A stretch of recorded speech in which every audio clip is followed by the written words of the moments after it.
Hello guys, आज हम लोग पढ़ेंगे एसएचएम के बारे में। एसएचएम क्या होता है, इसका डेफिनेशन क्या है। तो सिलेबस है ग्रुप ए के लिए सेमेस्टर 2 for diploma students.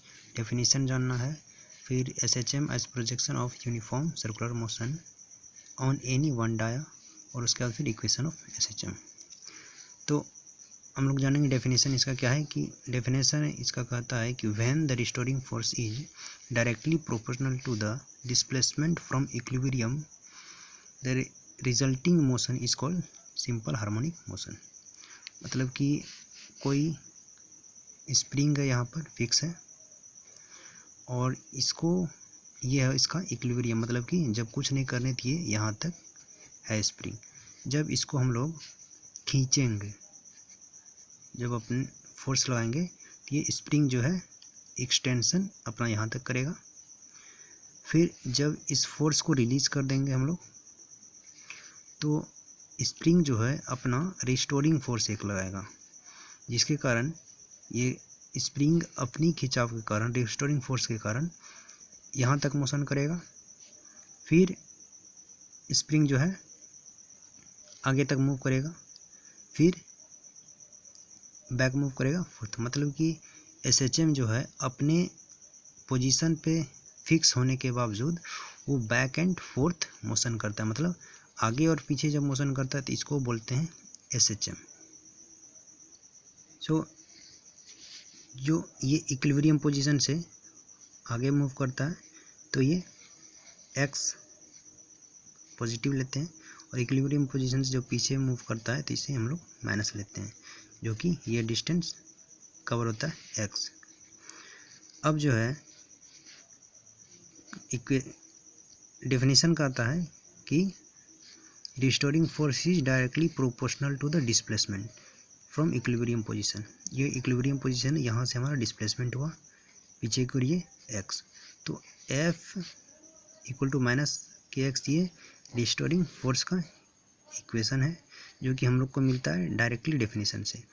F R is directly proportional to minus X. So for removing this proportionality we use k as spring constant, so we get the equation fr equal to minus kx. Now we will know about SHM as projection of uniform circular motion as one diameter. इसका मतलब है कि मान लीजिए कोई circle है, circular path है, इसके ऊपर एक रस्सी से कोई ऑब्जेक्ट को बांध दिए हैं। मान लीजिए कि गेंद है, इसको बांध दिए और इसको घुमा रहे हैं, और इधर से जैसे ही हम लोग टॉर्च का लाइट जलाएंगे तो इसका जो शैडो है डायमीटर ए और ए डैश के ऊपर ही बनेगा।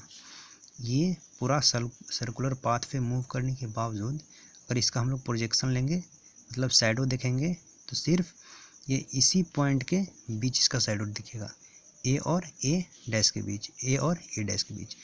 ये अभी बॉल जो है यहाँ पर है, बॉब जिसको बोलते हैं यहाँ पर है। अगर इसका प्रोजेक्शन लेंगे इधर लाइट के कारण, तो ये हमारा शैडो यहाँ पर दिखेगा, मतलब इसका प्रोजेक्शन यहाँ पर दिखेगा। अगर ये बॉब यहाँ पर आता है, इसका शैडो यहाँ दिखेगा। फिर अगर यहाँ पर है बॉब, तो इसका शैडो यहाँ दिखेगा।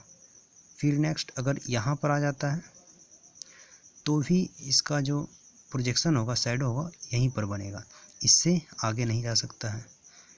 अब अगर यहाँ पर आता है बॉब मूव करते हुए, बॉल जो है घूमते घूमते अगर यहाँ पर आता है तो इसका प्रोजेक्शन यहाँ पर आ जाएगा। फिर आगे मूव करता है तो यहाँ आ जाएगा।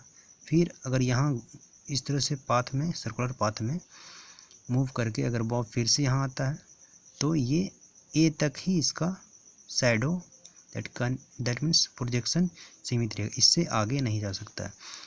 फिर से मूव करेगा सर्कुलर पाथ में तो इसी पाथ को फॉलो करेगा। अगर इसका प्रोजेक्शन देखेंगे तो ए एक डायमीटर का फॉर्मेशन हो रहा है, इसका एक डायमीटर पर ही मूवमेंट हो रहा है। तो इसी प्रोसेस को कहते हैं SHM as projection of uniform circular motion as one diameter. As one diameter मतलब कि सिर्फ एक डायमीटर पे इसका प्रोजेक्शन को हम लोग दिखा सकते हैं। इस बॉब के मूवमेंट को, सर्कुलर मूवमेंट को हम लोग एक डायमीटर के पोजीशन पर दिखा सकते हैं। तो इसी चीज़ को हमें पढ़ना था। उम्मीद है कि आप लोगों को समझ में आ गया होगा। Thank you. कमेंट करके ज़रूर बताएं कि आपको हमारा वीडियो कैसा लगा। लाइक, सब्सक्राइब और शेयर ज़रूर करें ताकि सबको फ़ायदा मिल सके। Thank you guys.